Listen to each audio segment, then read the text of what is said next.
Chapter 1. Into the primitive, old longing's nomadic leap, chafing at custom's chain, again from its brumal sleep, wakens the ferine strain.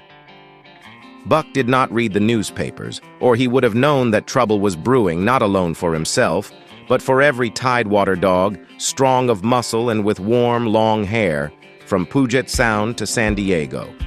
Because men, groping in the Arctic darkness, had found a yellow metal, and because steamship and transportation companies were booming the find, thousands of men were rushing into the Northland. These men wanted dogs, and the dogs they wanted were heavy dogs, with strong muscles by which to toil and furry coats to protect them from the frost. Buck lived at a big house in the sun-kissed Santa Clara Valley. Judge Miller's place, it was called. It stood back from the road, half hidden among the trees, through which glimpses could be caught of the wide, cool veranda that ran around its four sides. The house was approached by graveled driveways which wound about through wide-spreading lawns and under the interlacing boughs of tall poplars. At the rear, things were on even a more spacious scale than at the front.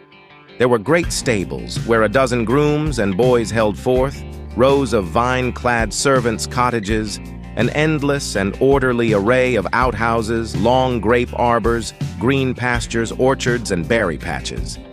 Then, there was the pumping plant for the artesian well, and the big cement tank where Judge Miller's boys took their morning plunge and kept cool in the hot afternoon. And over this great domain Buck ruled.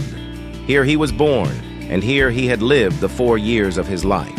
It was true, there were other dogs. There could not but be other dogs on so vast a place, but they did not count. They came and went, resided in the populous kennels, or lived obscurely in the recesses of the house after the fashion of Toots, the Japanese pug, or Isabel, the Mexican hairless. Strange creatures that rarely put nose out of doors or set foot to ground.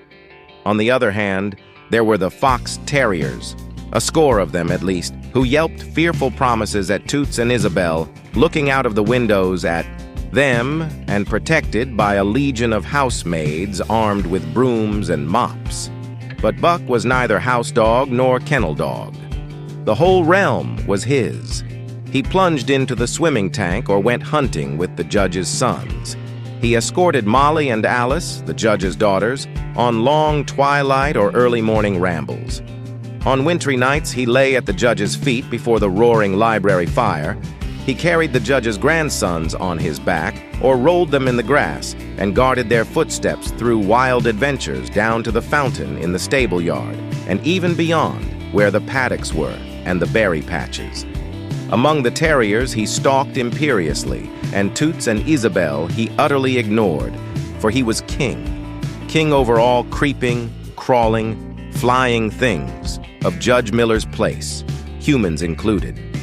His father, Elmo, a huge St. Bernard, had been the judge's inseparable companion, and Buck bid fair to follow in the way of his father. He was not so large, he weighed only 140 pounds, for his mother, Shep, had been a Scotch shepherd dog. Nevertheless, 140 pounds, to which was added the dignity that comes of good living and universal respect, enabled him to carry himself in right royal fashion. During the 4 years since his puppyhood, he had lived the life of a sated aristocrat. He had a fine pride in himself, was even a trifle egotistical, as country gentlemen sometimes become because of their insular situation. But he had saved himself by not becoming a mere pampered house dog. Hunting and kindred outdoor delights had kept down the fat and hardened his muscles. And to him, as to the cold-tupping races, the love of water had been a tonic and a health preserver. And this was the manner of Dog Buck was in the fall of 1897, when the Klondike strike dragged men from all the world into the frozen north. But Buck did not read the newspapers, and he did not know that Manuel, one of the gardener's helpers, was an undesirable acquaintance. Manuel had one besetting sin. He loved to play Sheena's lottery. Also, in his gambling, he had one besetting weakness, faith in a system, and this made his damnation certain.